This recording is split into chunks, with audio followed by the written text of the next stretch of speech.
বাংলার ভাগ্যাকাশে আজ দুর্যোগের ঘন ঘটা, তার শ্যামল প্রান্তরে আজ রক্তের আলপনা। ঢাকায় সিনেমার রঙিন নবাব খ্যাত প্রবীর মিত্র আর নেই। 5 ডিসেম্বর রাত 10:15টায় শেষ নিঃশ্বাস ত্যাগ করেন তিনি। এ সময় তার বয়স হয়েছিল 83 বছর। গণমাধ্যমকে খবরটি জানিয়েছেন প্রবীর মিত্রের ছোট ছেলে সিফাত ইসলাম। তিনি দীর্ঘদিন ধরে বিভিন্ন ধরনের শারীরিক সমস্যায় ভুগছিলেন। এলো কেয়া সুপার বিউটি সোপ, নতুন রূপে নতুন সৌরভে, ভিটামিন ই সমন্বয়ে, শুধুমাত্র তোমারই যত্নে, কারণ তুমি স্পেশাল। স্কুল জীবনে রবীন্দ্রনাথ ঠাকুরের ডাকঘর নাটকে অভিনয় করেছিলেন প্রবীর মিত্র। পরবর্তীতে পরিচালক এইচ আকবরের হাত ধরে জলছবি নামে একটি চলচ্চিত্রের মধ্য দিয়ে বড় পর্দায় তার অভিষেক হয়। তিতাস একটি নদীর নাম, চাবুকের মতো সিনেমায় নায়কের ভূমিকায় দেখা গেছে প্রবীর মিত্রকে। বিগত কয়েক বছর তেমন ভাবে নতুন কোনো চলচ্চিত্রে দেখা যায়নি প্রবীর মিত্রকে। অসুস্থ হয়ে বাসায় ছিলেন।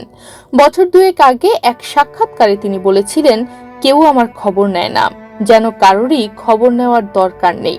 শুধু ভাবি, কেউই তো আমার খোঁজ খবর নেয় না, আমিও কারো খোঁজ খবর না নেই।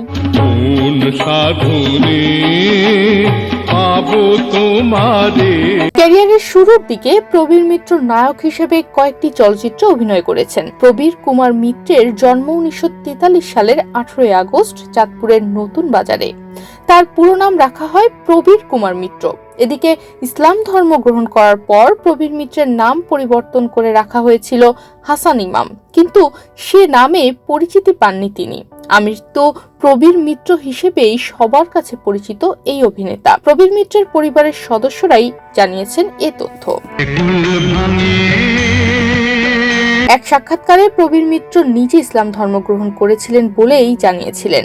সেই সাক্ষাৎকারে প্রবীর মিত্রকে বলতে শোনা যায়, আমি তো কনভার্ট হয়ে ওর মাকে বিয়ে করেছিলাম, মুসলমান হয়েছিলেন, তখন মুসলমান হয়েছিলাম।